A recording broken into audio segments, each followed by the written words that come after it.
हैदराबाद के इलाके माधापुर अय्यप्पा सोसाइटी में उस वक्त कशीदगी फैल गई जब माधापुर सुनमचेरू के करीब रहने वालों ने पीर के रोज हाइड्रा और रियासती हुकूमत के खिलाफ एहतजाज किया। उनके मुताबिक हुक्काम उनके घरों को गिराने का मंसूबा बना रही है। मुजाहिरीन ने दावा किया है कि हाइड्रा अदालती हुक्म इम्तिनाई के बावजूद सर्वे कर रही है। मुजाहिरीन ने जमीन के रिकॉर्ड में तजाद का इल्जाम लगाया।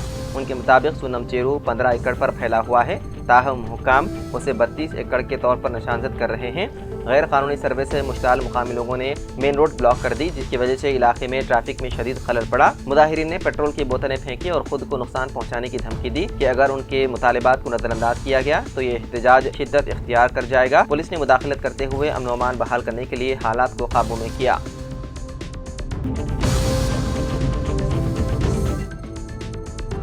महाराष्ट्र के सांगली जिले के आटपाड़ी तालुका के नेलकर निजी गांव में एक दिल दहलाने वाला वाकया पेश आया, जहां एक बाप ने सिर्फ इस वजह से अपनी 17 साल बेटी साधना को बेरहमी से पीट कर मार डाला क्योंकि वो MBBS की तालीम में दाखिले के लिए मुनक़िद होने वाले नीट टेस्ट में कम नंबर लाई थी। बाप दोंडी राम भोंसले एक स्कूल में हेडमास्टर हैं। उन्होंने अपनी बेटी को लकड़ी के मोटे डंडे से मारा, जिससे वो शदीद जख्मी हो गई और बाद में दम तोड़ गई। साधना 12वीं जमात में साइंस की तालिबा थी और डॉक्टर बनने का ख्वाब रखती थी। इम्तिहान में कम नंबर आने पर जब उसने अपने वालिद से कहा कि पापा आप भी तो कभी कलेक्टर नहीं बने, आपके भी तो कम नंबर आए थे, तो इस बात पर वो और ज्यादा गुस्से में आ गए और बेरहमाना तशद्दुद किया। इस हमले के बाद साधना को फौरी तौर पर अस्पताल नहीं ले जाया गया, बल्कि उसके वालिद अगले दिन सुबह योगा डे मनाने के लिए स्कूल चले गए। बाद में जब वो वापस आए तो बेटी को बेहोश पाया। अस्पताल ले जाने से पहले ही वो दम तोड़ चुकी थी। पुलिस ने मां प्रीति भोंसले की शिकायत पर मुलजिम बाप को गिरफ्तार कर लिया। बताया गया है कि साधना निहायत ज़हीन तालिबा थी। उसने 10वीं जमात में 95% नंबर हासिल किए थे, लेकिन नीट के टेस्ट में कम नंबर आने पर उसकी जान ले ली गई।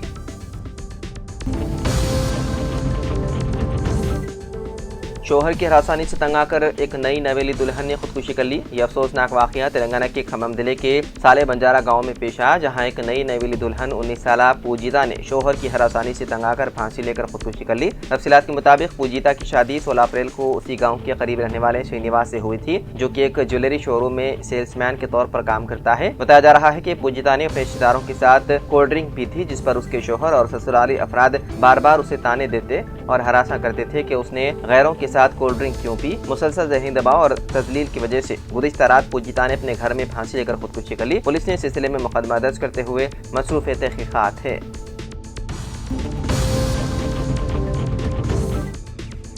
तेलंगाना के मेदक जिले के कोंडापुर जंगलाती इलाके में नामालूम अफराद 4 माह की एक शिरख्वार बच्चे को छोड़कर फरार हो गए। राहगीरों ने बच्चे की रोने की आवाज़ सुनकर फौरी तौर पर पुलिस को इत्तला दी। पुलिस ने मौके पर पहुंचकर शिरख्वार को नरसापुर अस्पताल मुंतकिल किया, जहां उसका इलाज किया गया। तिब्बी मुआयने के बाद बच्चे को एक निगहदाश्त मरकज भेज दिया गया।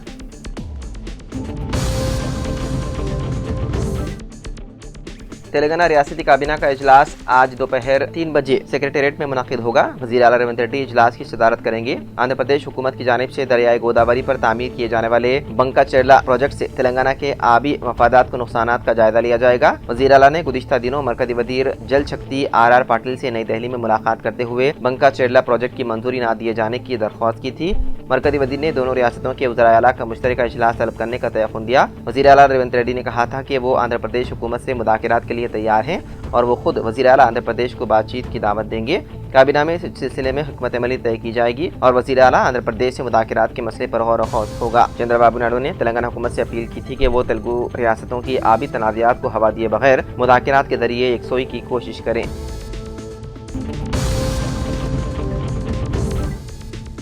वरंगल कमिश्नरेट में एक स्कूटी पर रिकॉर्ड 233 ट्रैफिक चालानात पाए गए। ट्रैफिक पुलिस के मुताबिक इस स्कूटी पर जुमला जुर्माना 45,000 रुपए से ज़ायद ज़ेर इल्तिवा था, जिस पर कार्रवाई करके गाड़ी को जब्त कर लिया गया। तफसीलात के मुताबिक कादीपेट ट्रैफिक CI वेंकन्ना ने कादीपेट चौराहे पर गाड़ियों की तलाशी मुहिम चलाई। इसी दौरान हनमकुंडा का एक शख्स स्कूटी पर आ रहा था, जिसे पुलिस ने रोका। जब जांच की गई तो उस पर 233 ज़ेर इल्तिवा चालानात थे, जिनकी जुमला रकम 45,350 थी। पुलिस ने बताया है कि जब तक तमाम जुर्माने अदा नहीं किए जाते गाड़ी को पुलिस की तहवील में रखा जाएगा।